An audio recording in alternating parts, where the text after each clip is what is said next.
প্রায় 9টার সময় এসছি এখানে বিরিয়ানি খেতে।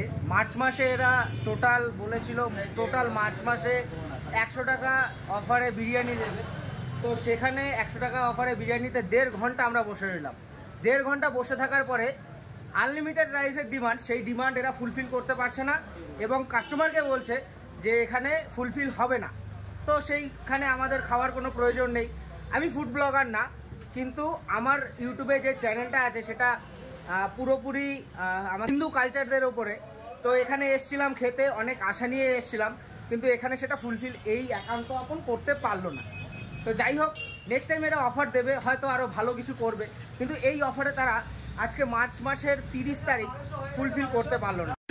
অবশ্যই হবে যে, অবশ্যই। কেন ফুলফিল করতে পারবে না কেন? না ফুলফিল একদমই। আমি চেল্লাবো। আমার 1.5 ঘন্টা নষ্ট করেছেন আপনারা। আমার 1.5 ঘন্টা। তখন কেন বললেন না আপনারা? তখন কেন বললেন না? সময়ের দাম নেই আমাদের? না সময়ের দাম নেই আমাদের? সময়ের দাম আছে না নেই? আপনার যতটা সময়ের দাম আছে আমাদের ততটাই সময়ের দাম আছে, ঠিক আছে? 1.5 ঘন্টা বসিয়ে রেখেছেন আমাদের, 1.5 ঘন্টা।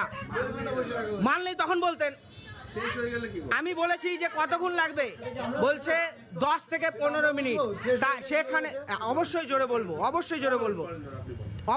বলবো। কেন আমি কি চুরি করেছি নাকি আপনাদের কাছে? আসতে বলবো? হ্যাঁ, আসতে বলবো কেন? কারণটা কি আসতে বলার? পারবেন না, দেবেন না, সোশ্যাল মিডিয়ায় ভাইরাল করবেন না। আপনাদের ব্যবহার চরমতম খারাপ ব্যবহার এদের। একদম ফালতু রেস্টুরেন্ট একদম। এই যে এরাও বলছে আপনারাও কি বলেছিল? তো নেক্সট টাইম আর দিতে পারেনি। 7টা অর্ডার করেছে, 4টে প্লেট এনে দিয়ে বলছে আমাদের রাইস নেই। তাহলে আমরা কি বাদবাকি 3 জন কি চলে যাবো নাকি? বাসি বিরিয়ানি দিয়েছিল। এ হচ্ছে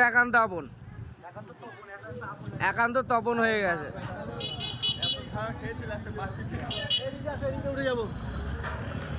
আমরা হয়তো ভিডিওটা করতাম না, আমরা বড়রা যদি থাকতাম তাহলে হয়তো চুপচাপ বেরিয়ে আসতাম, কিন্তু এখানে একটা বাচ্চা ছেলেও ছিল, আমার ভাগনা।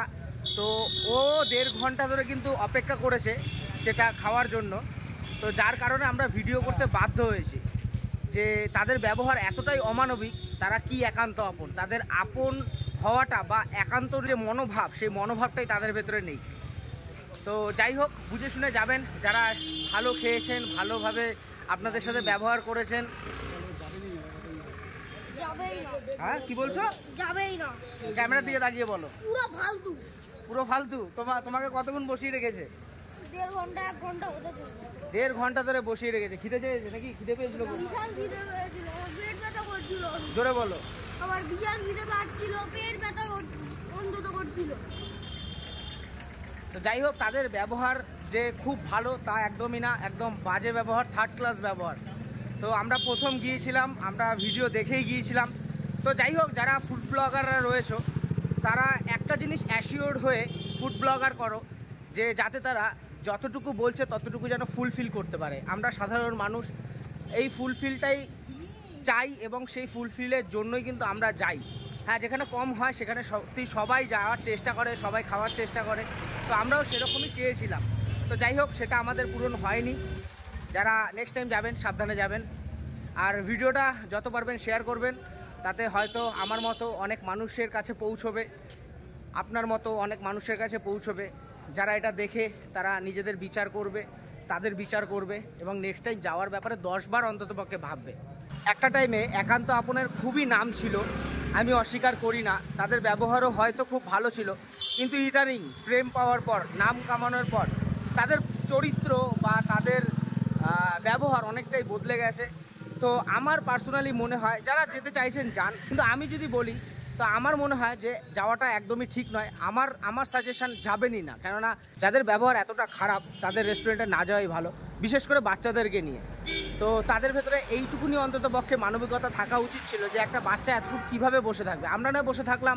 তো যাই হোক, যদি আমার কাছে সাজেশন চান তাহলে আমি একদমই বলবো যাবেন না, কারণ যাদের মানবিকতা এতটাই খারাপ যে একটা বাচ্চা থাকা সত্ত্বেও তারা নিজেদের খামখেয়ালিপনা করেছে, 1.5 ঘন্টা ধরে আমাদের ওয়েট করে বসিয়ে রেখেছে। তো যাই হোক, আমার সাজেশন যাবেন না, একান্ত আপন এখন আর একান্ত আপন নেই, ওটা অন্যরকম হয়ে গেছে। ভালো থাকবেন।